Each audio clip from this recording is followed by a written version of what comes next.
ہمارے یہاں سزائیں نہیں ہیں نا، شرعی سزائیں نہیں ہیں. ہمارا ملک اسلامی ملک ہے لیکن اسلام اس میں نافذ نہیں ہے. اسلام کے نام پہ حاصل کیا گیا ملک، اس کے اندر ابھی تک اسلامی قانون نافذ نہ ہو سکا.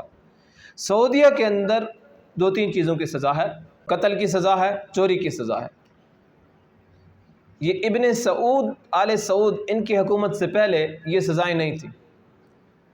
ان میں ایک بندہ تھا، اس نے حکومت سنبھالی تو اس کی حکومت سنبھالتے ہی کہیں پہ چوری ہو گئی. تو کسی نے اس سے چوری کی شکایت کی کہ آپ کی حکومت میں چوری ہو گئی. اس نے کہا میں 2.5 دن میں اس کا ازالہ کر دوں گا، 2.5 دن مجھے چاہیے صرف. پھر اس نے سزا نافذ کر دی، جو بندہ چوری کرے اس کے ہاتھ کاٹ دو، اسلامی سزا ہے. آج سعودیہ میں چوری نہیں ہوتی، بہت کم ہوتی ہے، اور اتنے لوگوں کے ہاتھ بھی نہیں کٹے ہوں گے. سزا مقرر ہو گئی نا. ذہنوں کے اندر ایک بات بیٹھ گئی کہ جو بندہ چوری کرے گا اس پہ گواہ ثابت ہو گئی یا کیمرے کے اندر اس کی ویڈیو آ گئی، بس اس کے ہاتھ کاٹے جائیں گے. وہاں پہ اب چوری نہیں ہوتی. قتل کی سزا بھی ہے وہاں پہ. جو بندہ ناحق قتل کرے گا تو اس کو شرع عام پھانسی دی جائے گی، اس کو قتل کیا جائے گا شرع عام.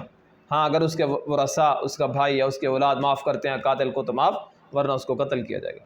حکومت معاف نہیں کر سکتی، شریعت کے اندر حکومت معاف نہیں کر سکتی. ہاں وہاں پہ جو قاضی ہوگا وہ اس کے ورثاء کے پاس جائے گا کہ اگر معاف کر دو تو تمہارے لیے بہتر ہوگا. معاف کرتے ہیں تو ٹھیک، ان کو مجبور نہیں کیا جائے گا. الدم بالدم، خون کا بدلہ خون کے ساتھ، قتل کا بدلہ قتل. یہی وہ ایک قتل کی قسم ہے جو شریعت کے اندر کسی انسان کو قتل کرنا جائز ہے، وہ بھی حکومت کی ذمہ داری ہے. میں اکثر یہاں پہ کہتا رہتا ہوں ہمارے یہاں لا قانونیت ہے، قانون نافذ نہیں ہے. اسی وجہ سے ہر بندہ نے قانون ہاتھ میں اٹھایا ہوا ہے. گستاخ نبی کی جو سزا ہے، حکومت وقت کی ذمہ داری ہے کہ حکومت وقت گستاخ کو سزا دے گی.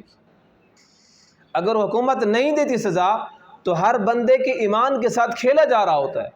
ہر بندہ کہتا ہے کہ نبی کریم صلی اللہ علیہ وسلم کی گستاخی کی گئی، مجھ سے تو برداشت نہیں ہوتا.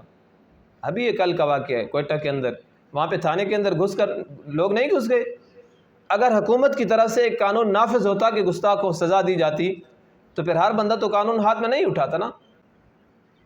قاتل گھوم رہے ہوتے ہیں، اسی طرح ڈاکو گھوم رہے ہوتے ہیں، چور گھوم رہے ہوتے ہیں، زانی گھوم رہے ہوتے ہیں. نہ زنا کی سزا، نہ چوری کی سزا، نہ گستاخی کی سزا، کوئی سزا نہیں. پھر ہر بندہ قانون ہاتھ میں اٹھاتا ہے. حالانکہ یہ سزائیں حکومت وقت کی ذمہ داری ہوتی ہے کہ حکومت وقت ان سزاؤں کو لاگو کرے گی. تو اللہ تبارک و تعالی نے منافق کی نشانی بتاتے مزید کہا وَإِذَا تَوَلَّىٰ سَعَىٰ فِي الْأَرْضِ لِيُفْسِدَ فِيهَا، اور جب وہ لوٹتا ہے تو کوشش کرتا ہے کہ ملک میں فساد پھیلائے.